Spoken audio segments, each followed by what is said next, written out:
People always want to know, is there on stage, off stage, Brian Warner, Marilyn Manson? I think the best way to look at it for me is I write and create art and make statements a lot of times for people that I know, and I spend most of my life on stage or in front of a camera saying them to strangers. I've decided to, rather than separate myself from the world and decide I'm going to live in a fantasy world, I already do. If anyone at this point is questioning whether I'm crazy or not, if it's an act or not, it's an act of God, or it's a felony, or whatever it is. It is what it is. This is the gig, being me, but it's just Marilyn Manson, and that's just the easy word for it. If you want the long version of it, then you're gonna have to have anal sex with me.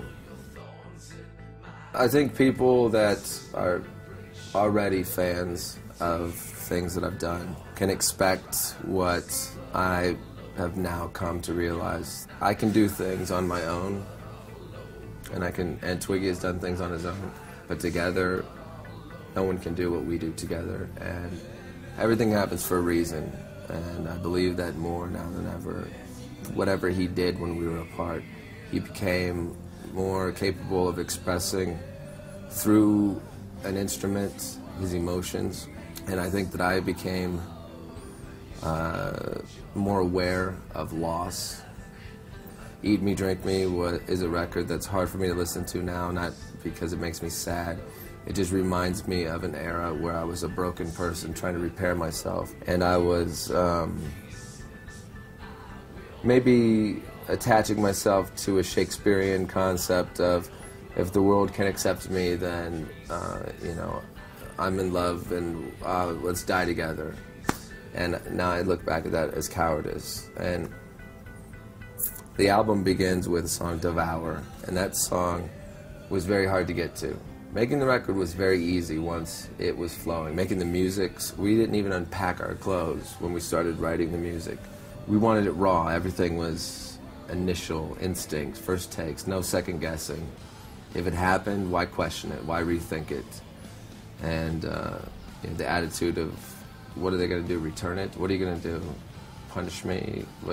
Is there something worse than where I'm at now that could happen? Is there a prison that is worse than the one I'm in, that I put myself in? This is the record we always wanted to make. Devour is a song that I questioned putting it first because it's so raw.